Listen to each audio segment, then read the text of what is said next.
नमस्कार, मैं हूं संजय सिन्हा। आप देख रहे हैं खास बात इंडिया। खास बात इंडिया में आप सभी दर्शकों का बहुत बहुत स्वागत है। आपको बता दूं कि आसनसोल चैम्बर ऑफ कॉमर्स का चुनाव 10 नवंबर को होने जा रहा है और इस चुनाव के लिए अध्यक्ष पद के लिए खड़े हैं नरेश अग्रवाल। जाने माने समाज सेवी और व्यवसायी नरेश अग्रवाल एक बार फिर से अध्यक्ष पद के लिए अपनी किस्मत आजमा रहे हैं। उनसे हमने बातचीत की और बातचीत करके यह पता करने की कोशिश की कि उनकी सोच क्या है, वह क्या सोच रहे हैं आसनसोल चैम्बर ऑफ कॉमर्स को लेकर।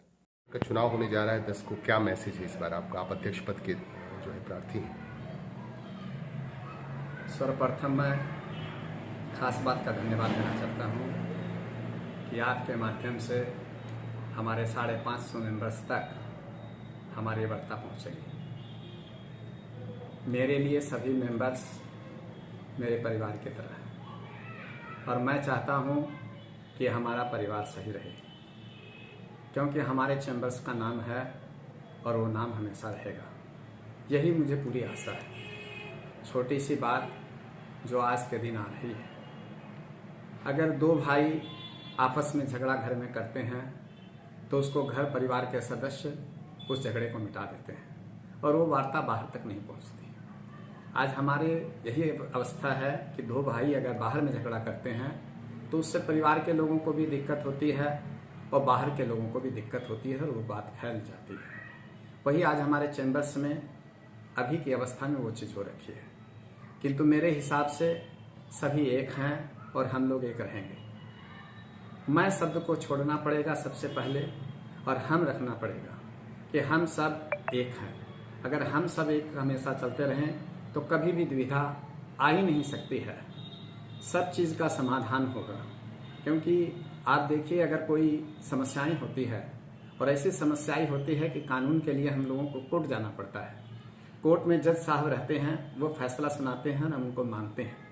किंतु जज साहब भी क्या है, वो भी एक इंसान है, उनको हम भगवान मानते हैं। उस तरह से हम भी चैम्बर्स में सब मिलकर अगर काम करेंगे, बात को मानेंगे तो अवश्य है कि सब पूरा कर सकते हैं।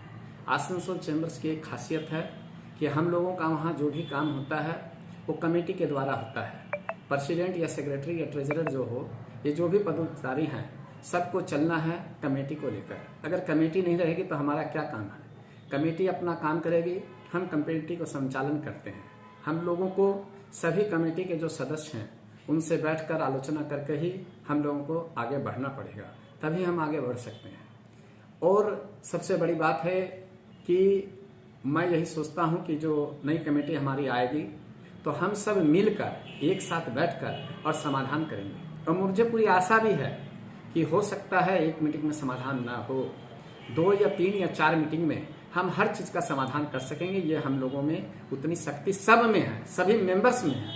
उनको समझाना पड़ेगा, उनको बताना पड़ेगा, उनकी बातों को सुनना पड़ेगा, उनकी बातों को सुनकर उसमें विचार रखना पड़ेगा, तभी हम आगे बढ़ सकते हैं। अगर हम में अहम होगा तो हम कुछ नहीं कर सकते। रही प्रशासनिक बातें, मैं अपने समय में जो भी काम और बाकी थे, कुछ काम थे जो मैंने सेंट्रल गवर्नमेंट स्टेट गवर्नमेंट से लिखे थे, वो हो सकता है कि मैं फिर उसको पूरा करने में अपनी कमेटी के द्वारा लेकर और उसमें सक्षम हो सकूँगा। जैसे कि मैंने नेशनल हाईवे में काली पहाड़ी में जो ब्रिज है वो रुका हुआ है। एक मेरी डिमांड हमेशा थी कि मधुकुंडा से लेकर और आपको बनपुर जो है ढीका तक ब्रिज बन जाए, जिससे कि पुरुलिया से आवागमन हो, व्यापार बढ़े। मैं हमेशा यही सोचता हूँ कि व्यापार बढ़ते रहे। एक हमेशा चाहता था मैं कि जो हमारा आसनसोल का बाजार है उसमें लोगों की जो रात को ट्रक उतरती है, नित्य ट्रक उतरती है, जाम होती है, तो मैं सोचता हूं कि हमारे व्यवसायी भाई भी बचें और लोगों को भी सहूलियत हो।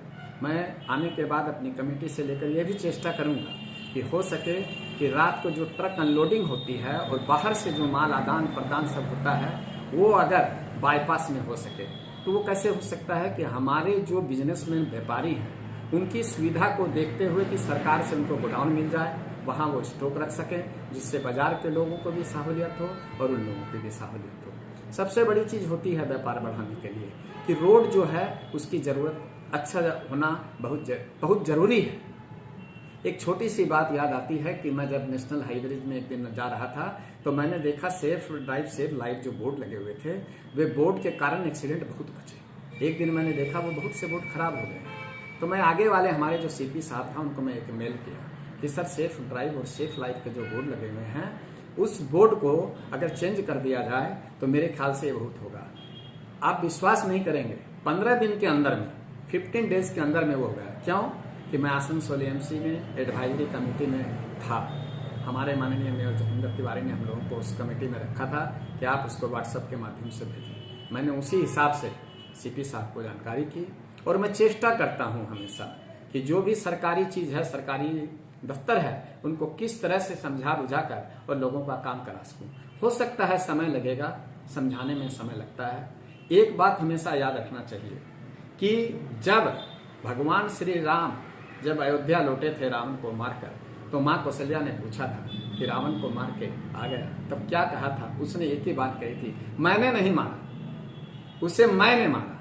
मैं मतलब उसके अंदर में अहंकार था, मैं था। तो ये मैं शब्द हम लोगों को छोड़ना पड़ेगा। हम लोगों को यही सोचना पड़ेगा कि हम सब एक हैं। पदाधिकारी हो सकते हैं, प्रेसिडेंट है, सचिव है, ट्रेजरर है, सीनियर वाइस प्रेसिडेंट है, वाइस प्रेसिडेंट, ये एक पद मिलता है। वो पद इसलिए है कि हम उस जितने हमारे कमेटी के मेंबर्स हैं, हमारे सदस्य हैं, उनको समझा बुझा कर आगे चल सके। भगवान की दया से, सबकी कृपा से मैं सोचता हूं कि हम सब मिलकर एक होंगे और सब मिलकर चलना हम लोगों को। ये मत सोचिए ये वोट है, चुनाव है, ये नीति है, सिस्टम है, इसको रखना पड़ेगा। इस सिस्टम के आधार पर आइए हम सब मिलकर इस चुनाव को सफल बनाएं। और सभी सदस्यों से मेरा एक अनुरोध है कि आप अवश्य आए वोट देंगे। वोट देना इसलिए जरूरी है जनमत में कि हमारा संगठन क्या है, हमारे संगठन में मजबूती क्या है, हम आपस में कैसे हैं, ये हम लोगों की इस वोट से मालूम पड़ेगा। तो मैं सभी से अनुरोध करता हूं, आप आइए, आकर मिलकर हम सब वोट देंगे, देकर हम इसको सफल बनाएंगे। मैंने आपको एक बात कही आगे कि मैं रोड किस लिए अच्छा चाहता हूँ। रोड में इसलिए अच्छा चाहता हूँ कि जो हमारे सब्जी वाले हैं, हमारे फल वाले हैं, इनको कितनी समस्याएं होती है। क्योंकि अगर रोड खराब होता है तो वे सब्जी और फल जब ट्रक में आते हैं ना, तो आपस में टकराते हैं गाड़ी में। उससे क्या है कि वेस्ट खराब बेसी होता है और उसके दाम कीमत बढ़ जाते हैं। अगर रोड हमारा अच्छा रहेगा तो जो नित्य डेली खाने वाली चीज फल और सब्जी हैं, ये क्या होगा कि इनका ये सुचारू रूप से आ सकेगी, अच्छी तरह से आ सकेगी। आने से उसका दाम भी कम होगा, लोगों तक अच्छी तरह से। इसलिए मैं हमेशा चाहता रहता हूँ कि रोड जो है वो हमेशा अच्छा रहे, जिससे हमारे किसान भाई भी बचे रहें, हमारे व्यापारी वर्ग भी बचे रहे।